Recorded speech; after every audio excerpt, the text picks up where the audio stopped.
Hey, this is Victor the Misanthrope. I hate people because they suck. Not in the sexual way, but just in general. So here we go with the good old dating vlog update. Wink. I told you I was on the friend app Wink. I think I'm going to take a hike from that. It just seems like none of it went anywhere. There's maybe one person I'm talking to on there who could be interested in being friends, but I think they have a pro-Trump shirt on in their profile picture, so yeah, I don't think that's going to work. There's also the fact that I met someone on there who, you know, sent me their freaking Telegram, and they seem to be interested, but I just think it seems sketchy. You know, they said, oh, I'm out of food, I don't have any money, and it's like, they didn't explicitly ask me for money, but that just seems like kind of an attempt to get me to offer. And it also just, I checked their Snapchat that they had linked on the Wink page, and it's like, it just seems like there's a money transfer picture. It just seems like kind of sketchy to me. So again, that's an app that kind of seems like a waste of time. Of course, why am I surprised by that? I joined some app called Hoop, which you basically, it's kind of a hub to get Snapchats, I guess. I mean, there's some interest there, but I feel like a lot of it's just too good to be true. Like, there's a bunch of people with hot girl pics that are saying, hey, let's talk. And it's like, yeah, that's how it works, right? That's how it works. It's just every hot woman that's interested and not a complete dick is on the same profile or platform. I don't know. That ain't how it works. I'm pretty sure a lot of those are scammers too. I had one of them proposition me and said, well, I'll hook up with you, but you got to pay for gas money. Told them to get lost. It just pisses me off. It's like, I don't know. There's maybe some that might be legit, and I guess talking to someone's better than talking to no one, but it still sucks. Because why, you know, it just seems like another platform where you join and you just have to weed through a bunch of riffraff. I joined City Swoon, which is a online dating platform / in-person dating thing, so that could be a nice swap. They have some speed dating events. I might consider going to some of those. Though, again, my hope for that is about as hopeful as winning with 7 deuce when the guy turns over pocket aces against me pre-flop. Not much. You know, every time I've done online dating, I feel like, oh, we're having a good conversation. I'm going to get so many matches, and then maybe 1 or 2 people match with me. And half the time, they don't even message. It's just they match and they never get back to you. So it's sort of like maybe they thought they had the wrong person. So it's like, yeah, why am I even spending money on this? I mean, in fairness, one of them, no girls showed up except the person I went with. So that's great.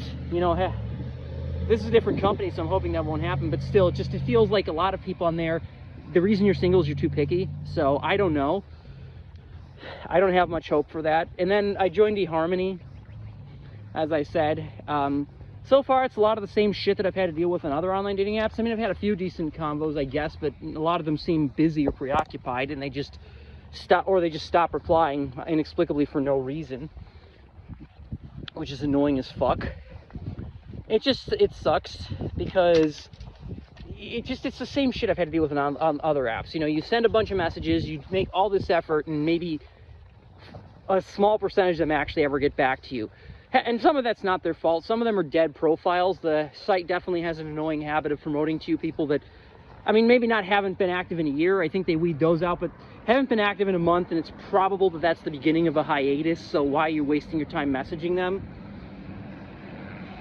So, and even if you weed those out, it just seems like a lot of people, they read the message and they never get back to you, or worse still, they just block all contact. It's like, why? It's so stupid. It's like the people that on Plenty of Fish, you send them messages, they don't read the message, and they just delete it immediately. It's like, why are you even on here? You're kind of being a dick, you know? Just more of the same old fucking shit. So yeah, I really don't have much updates. Again, it's gonna have to wait until I move, I think, to really get out there and do much, because I feel handcuffed here. You know, why would I meet people around where I live when I'm gonna be moving? I've also met some people, like, in places I've gone. One of them, I mean, it's sad because I feel like we have a similar sense of humor and we could get along or be friends, but they said some things that are kind of like ignorant, I guess.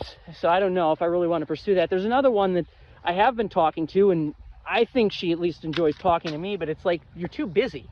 You take days to get back to messages, and it's like, again, that's not what I would be looking for in a good friend or relationship. I need someone who's going to prioritize me, make me know that I'm important. and not keep letting everything die. That's not, it's frustrating too. It's like, you know, you find someone who you think maybe you could at least be decent friends with, and they don't have time for you. It's like, why am I even bothering? So I don't know.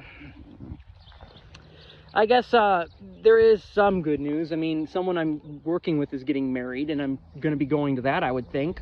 They invited me. So maybe there'll be some single ladies to talk to there. Of course, it doesn't change the fact that I have no fucking idea what to say when I get there, but whatever. You know, everyone in my life sucks, so I guess I'm just going to have to tough it out. As wrong as that is, and as much as those who are responsible for not helping me have failed me by putting me in this situation, that's just how it's going to have to be. And I bet they're going to wonder why I cut them off. Gee, I wonder why. I'm just so fucking fed up with this. Why? Why is everyone just so frustrating to deal with? You know? Why can't I find any real relationships with people who treat me right and aren't trying to get something from me in the process? It shouldn't be this hard, but it is. This is me. Fuck everyone who knows that I have this problem, knows of a way to help me or could physically help me and chooses not to. You know, if you claim to care, you hear someone's lonely, fucking make an effort so they're not lonely anymore. Either make more effort to reach out and talk to them, or if you don't have time for that, find someone who will, or a service that'll help them. And do your research too. Don't provide me with matchmaker services that cost exceeding amounts of money and have lackluster reviews and no guarantee. You know, because again, if I'm going to be paying literally $1,000 for a matchmaker service, there better be a money-back guarantee if it don't work. Because that's a lot of money. Of course, then again, that's only 2 more scammers, so maybe it's worth it. Why am I really just as sad that I have to seriously consider a matchmaker service because everything else has just been so terrible? Of course, then again, what's to say they're not going to be terrible? You know, everyone sucks. Everything sucks. That's what I'm talking. That's what I mean. And until others realize there's a problem and start putting pressure on those responsible to do better, it's not going to change. So, I don't know.